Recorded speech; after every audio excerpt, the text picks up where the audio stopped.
আজকে এই সুন্দর কেকের ডেকোরেশনের ভিডিওটা আপনাদের সাথে শেয়ার করব। তো ভিডিওর সাথে থাকার জন্য আগে থেকেই ধন্যবাদ জানিয়ে রাখছি। আর যারা সাথে আছেন তারা একটা কমেন্ট করে জানিয়ে যাবেন। তো কেকটা কিন্তু বানানো স্টার্ট করে দিয়েছি। এটা ছিল একটা চকলেট কেক, যেটা ছিল 1/2 পাউন্ডের মধ্যে। আর এই তো কেকটাকে আমি সুন্দরভাবে কোডিং করে দেন ফিনিশিংয়ে নিয়ে আসবো। কিছু কেক আসলে বানানোর পরে নিজেই মুগ্ধ হয়ে যায়। কেকগুলো দেখতে এত বেশি সুন্দর লাগে, হয়তো সেই কেকগুলোকে পরবর্তীতে কাটার ইচ্ছে করে না, মন চায় সাজিয়ে রেখে দিই। এটা তো আসলে সম্ভব না, তাই কাস্টমারের কেক কাস্টমারকে দিয়ে দিতে হবে তাদের কাজ কমপ্লিট করে। এটাই হয়তো কাজ, আর এটাই হয়তো নিয়তি। যাই হোক, কেকের কাজটা সম্পূর্ণ করার আপ্রাণ চেষ্টা করছি আমি।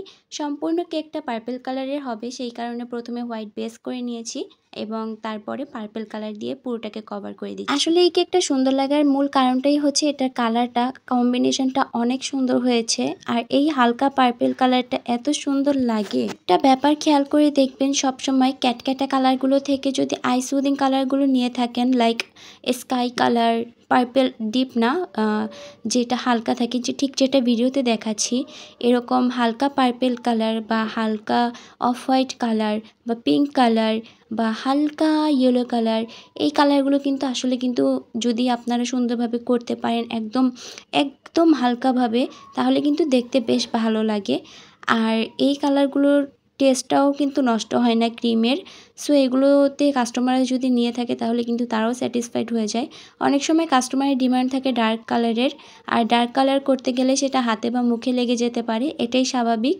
এবং সেইগুলোর ক্ষেত্রে ক্রিম দেখা যায় অনেক সময় টেস্টটা নষ্ট হয়ে যায়। এই কারণে আমার মনে হয় সবসময় হালকা বা আই সুদিং কালারগুলোই নেওয়া উচিত, যেগুলো দেখতেও বেশ ভালো লাগে এবং খেতে তো অসাধারণ লাগে। আর আপুর এই কেকের রিভিউটা অনেক সুন্দর ছিল।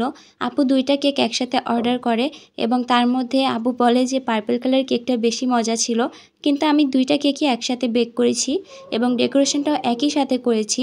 আরেকটা কেক ছিল বিড়ি থিমের। তো 2টা কেকের সব কিছুই অলমোস্ট সেম ছিল, ডিজাইন বাদে সবই সেম ছিল। তো কেন জানি না এই কেকটার টেস্ট আপুদের কাছে বেশি ভালো লেগেছে এবং কেকটা কিন্তু অলমোস্ট কমপ্লিট। এর মধ্যে শুধু এখন পার্লের কাজ করব, আর কোনো কাজ বাকি নেই, লেখাটাও লিখে দিয়েছি। আর আরেকটা জিনিস খেয়াল করবেন, এই ধরনের কেকগুলোর মধ্যে যদি লেখাটা সুন্দর হয় তাহলে কিন্তু কেকের লুকটা একদম চেঞ্জ হয়ে যায়। মানে আমার কাছে মনে হয় কেকের মধ্যে লেখাটা মেন, মানে এই লেখাটা যত সুন্দর হবে কেকটা দেখতে ঠিক ততটা সুন্দর হবে। যেহেতু আমার ক্রিম দিয়ে লেখা বা চকলেট গানাশ দিয়ে লেখাটা অত একটা সুন্দর হয় না, তার কারণে এখন আমি চোরামি বুদ্ধি ফন্ডেন্টটাকে ইউজ করি, যেটার জন্য আমি এখন পর্যন্ত এক্সট্রা কোনো চার্জ অ্যাড করি না। বাট আমার ভালো লাগে তাই আমি ফন্ডেন্টটা ইউজ করি, কারণ এইভাবে লেখার মাধ্যমে আমার হচ্ছে গিয়ে কি বলবো, বললাম না চোরামি বুদ্ধি, তো ওই কষ্ট করে ক্রিম দিয়ে আর লিখতে হয় না। যাই হোক, এতক্ষণ সাথে থাকার জন্য ধন্যবাদ। আজকের ভিডিওটা এই পর্যন্ত। আল্লাহ হাফেজ।